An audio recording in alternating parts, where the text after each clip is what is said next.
संपूर्ण ईबी एक कंपनी होने के नाते और मैं विकास गुप्ता एक व्यक्ति होने के नाते अपने सामाजिक दायित्वों का निर्वहन करते हैं, क्योंकि हमारा मानना है कि अगर हम सभी अपने सामाजिक दायित्वों का निर्वहन करेंगे, तो एक अच्छे समाज की रचना होगी और एक अच्छा समाज एक अच्छे राष्ट्र की पहली सीढ़ी है। इसी सामाजिक दायित्व का निर्वहन करने के लिए हम अपनी एक वीडियो श्रृंखला लेके आए हैं, जिससे कि हम उन लोगों के बारे में जो कि अपने व्यक्तिगत स्वार्थ से ऊपर उठकर सामाजिक दायित्वों का निर्वहन करते हैं, उनके बारे में बता सकें और उससे से ज्यादा लोगों को प्रेरित कर सके। जिंदगी में बहुत कम लोग होते हैं जो अपनी कमजोरी को ताकत बना पाते हैं। कई लोग तो सब कुछ होते हुए भी हार मान लेते हैं और अपनी किस्मत को दोष देने लगते हैं। लेकिन कुछ ऐसे भी लोग होते हैं जो अपनी अक्षमताओं का रोना नहीं रोते, बल्कि वो कुछ ऐसा कर जाते हैं जिसकी मिसाल पूरी दुनिया देती है। एक ऐसे ही शख्स हैं श्रीकांत बोला, जो बचपन से ही अंधे हैं, वो देख नहीं सकते। इसके बावजूद भी आज उन्होंने 80 करोड़ से अधिक की कंपनी स्थापित कर सफलता की नई कहानी लिखी है। शारीरिक अक्षमता के कारण कोई इंसान समाज को अनुपयोगी लग सकता है, लेकिन उनकी ज़िंदगी भी खास होती है और मौका मिले तो वो खुद को साबित कर सकते हैं, ठीक उसी तरह जिस तरह इस नेत्रहीन लड़के ने खुद को साबित किया। तो आइए जानते हैं उनके संघर्ष से सफलता तक का ये सफ़र। श्रीकांत बोला का जन्म 7 जुलाई 1992 को आंध्र प्रदेश के सीतारामपुरम मछलीपट्टनम शहर में एक दृष्टिहीन बच्चे के रूप में हुआ। उनके परिवार की आर्थिक स्थिति बेहद कमज़ोर थी। महीने भर में 1600 रुपये कमाने वाले परिवार में ऐसे दृष्टिहीन बच्चे का जन्म किसी शौक से कम नहीं था। घर वाले तो जैसे तैसे इस दुख को बर्दाश्त कर रहे थे, लेकिन रिश्तेदार और पड़ोसियों से इस बच्चे का जिंदा रहना बर्दाश्त नहीं हो रहा था। सबने श्रीकांत के परिवार को सलाह दी कि वो उसे मार दें। उन सभी का मानना था कि यह बच्चा दृष्टिहीन होने के कारण किसी काम का नहीं है और बड़ा होकर परिवार पर बोझ ही बनेगा। श्रीकांत के घर वाले भले ही गरीब थे, लेकिन वे अपने बच्चे को हर हाल में बचाना चाहते थे। इसलिए उन्होंने किसी की बात नहीं सुनी और फैसला किया कि चाहे जैसा भी हो, लेकिन वे अपने बच्चे का पालन पोषण करेंगे। श्रीकांत के माता पिता ने उसका पालन पोषण एक आम बच्चे की तरह किया और उसे कभी उसकी शारीरिक अक्षमता का एहसास नहीं होने दिया। बड़ा होने पर परिवार वालों ने उसका दाखिला गांव के ही एक स्कूल में करा दिया, जिसके लिए वह रोज 5 किलोमीटर दूर पैदल जाते। श्रीकांत के नेत्रहीन होने के कारण उन्हें क्लास की सबसे पिछली सीट पर बैठाया जाता। सारे बच्चे उसका मजाक उड़ाते और कोई भी बच्चा उससे दोस्ती करने के लिए तैयार नहीं था। इस सब से परेशान होकर वह हैदराबाद पहुंचे और वहां उनका दाखिला करा दिया। इस स्कूल का माहौल बिल्कुल अलग था, क्योंकि यहाँ सारे बच्चे नेत्रहीन थे, जिसकी वजह से श्रीकांत के बहुत से दोस्त बन गए और यहाँ उन्हें कोई तंग नहीं करता था।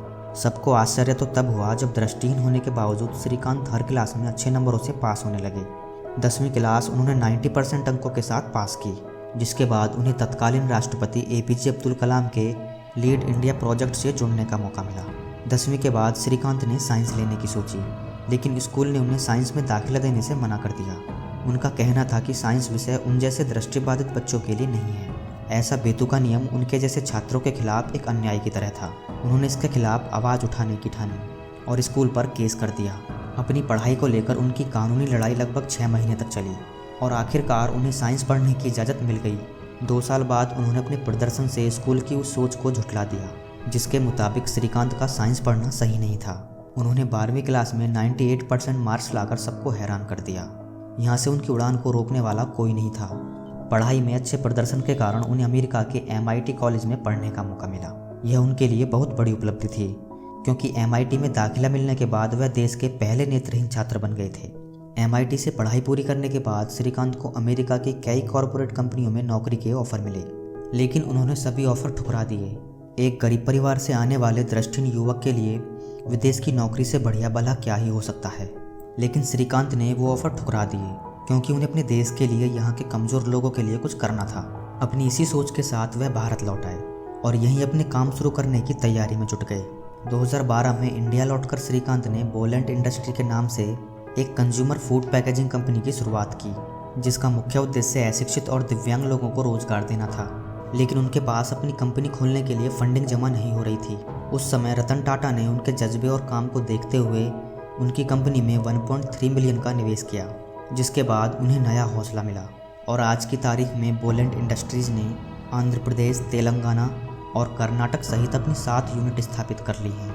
पत्तियों का इस्तेमाल किए गए कागज़ से इको फ्रेंडली पैकेजिंग बनाने वाली ये कंपनी 2012 से लगातार 20% मासिक की दर से विकास कर रही है। आज उनकी कंपनी का टर्नओवर 200 करोड़ से ज़्यादा है और सितंबर 2017 में उनकी कंपनी की वैल्यू 413 करोड़ रुपए आकी गई थी।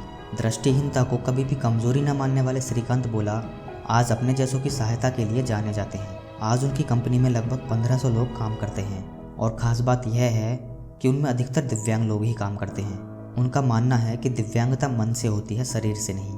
उनके पुरस्कार व उपलब्धियों के बारे में बात करें तो उन्हें अपनी सफलता के लिए प्रतिष्ठित युवा सेवा पुरस्कार, न्यू जर्सी के तेलुगु फाइन आर्ट्स सोसाइटी द्वारा यूथ एक्सीलेंस अवार्ड, 2015 में एनडीटीवी के द्वारा entrepreneur of the year award और 2018 में उपराष्ट्रपति एम वेंकैया नायडू द्वारा business line young change maker award जैसे अन्य कई पुरस्कारों से सम्मानित किए जा चुके हैं। श्रीकांत में कितना आत्मविश्वास है इसका अंदाज़ा इसी से लगा लीजिए कि उन्हें अपनी कोई चिंता नहीं, बल्कि वह भारत का भविष्य सुधारने की सोच रखते हैं, जिसके लिए उन्होंने सितंबर 2016 में सर्च इम्पैक्ट फाउंडेशन की स्थापना की, जिसका उद्देश्य 2030 तक भारत में गरीबी, अशिक्षा और बेरोजगारी को मिटाकर एक सशक्त राष्ट्र बनाने का है।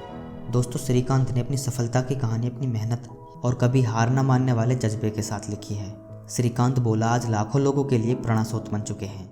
संपूर्ण ईवी सैल्यूट करता है हर उन सामाजिक उद्यमियों को जिनका उद्देश्य सिर्फ अपने लिए व्यापार करना नहीं, बल्कि अपने व्यापार की मदद से पूरे समाज में सामाजिक बदलाव लाना है।